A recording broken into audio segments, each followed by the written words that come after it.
Hello and welcome to the Daily Comic and Collectible, episode 487. Now today, the collectible of the day is the Mcfarlane Toys DC Multiverse 7-inch scale Injustice 2 video game Dr. Fate action figure.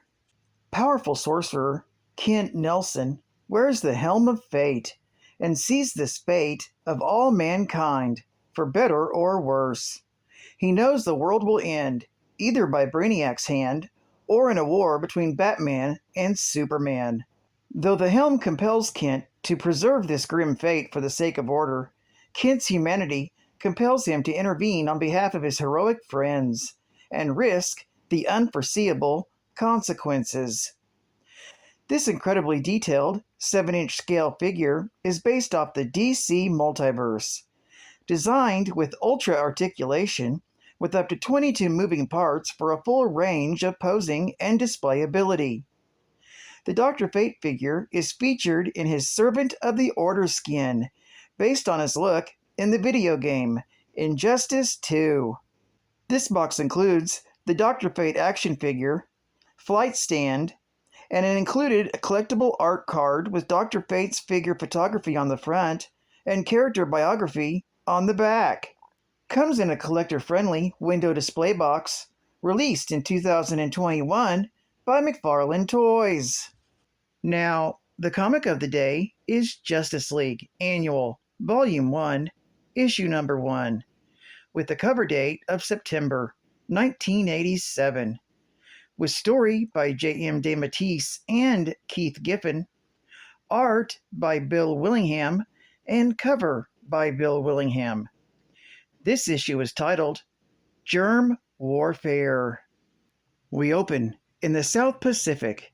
Several employees of Cord Industries arrive via helicopter to a compound that the company bought recently for an undisclosed purpose.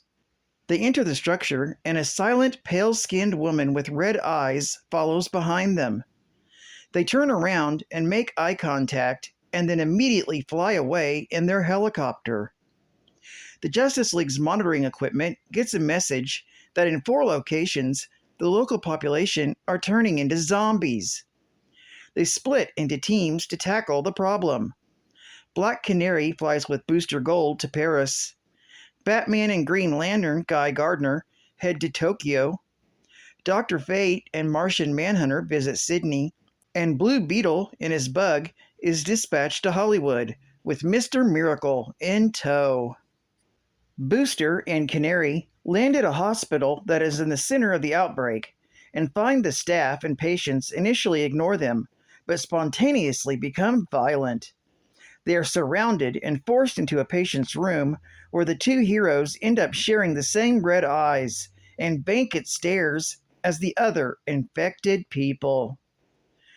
Batman and Guy touch down outside a research facility where the former leaguer, Dr. Light, works in her day job. She welcomes them by using her powers as a flashbang, and a mob attacks, trying to infect them.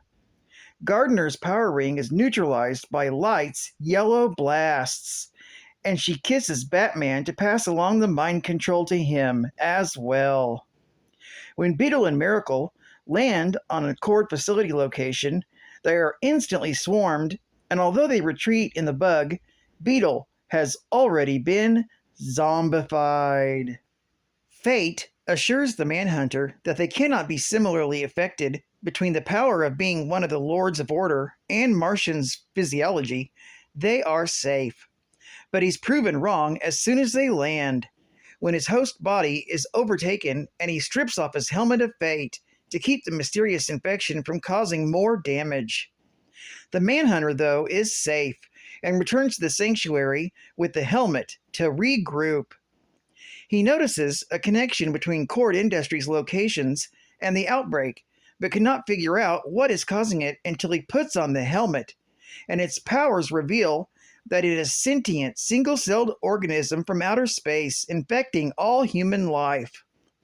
He heads back to the tiny island where the outbreak started and finds that the spore has gathered several humans, including his fellow Leaguers, there to protect their colonial existence.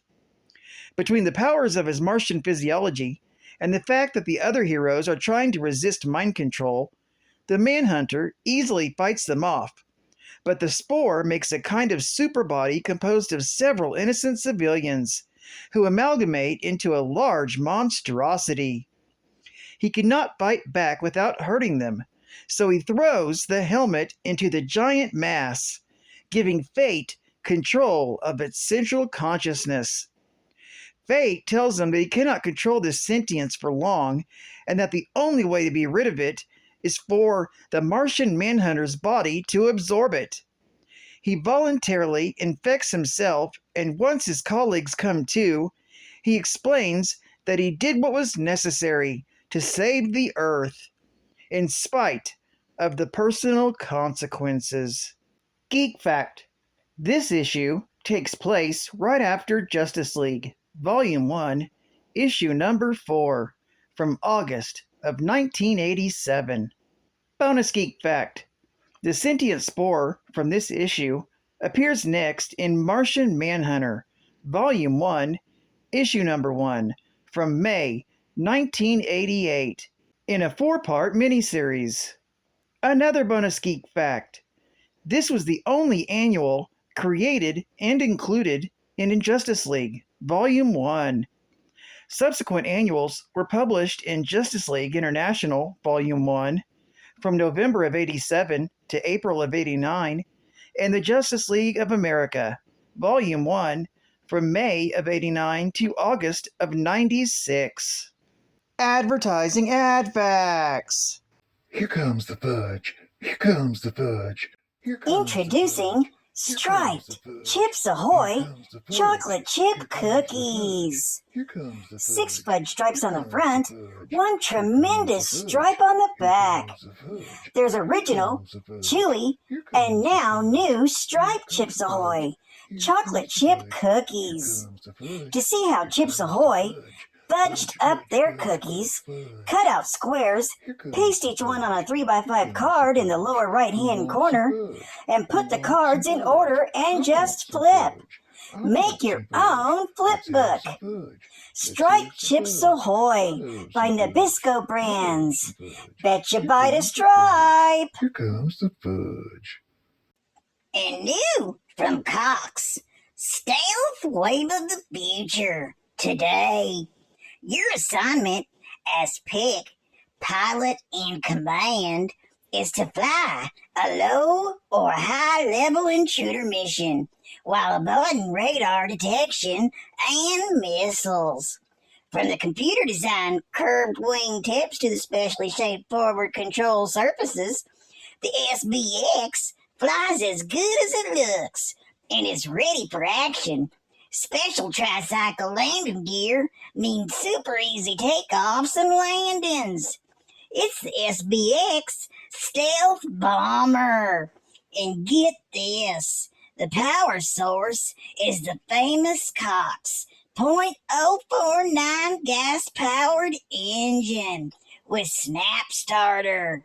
Cox Hobbies Incorporated, the pioneer and today's leader in advanced control line model aircraft technology. Seek out one at a hobby shop or toy store near you. Only from Cox. I said Cox.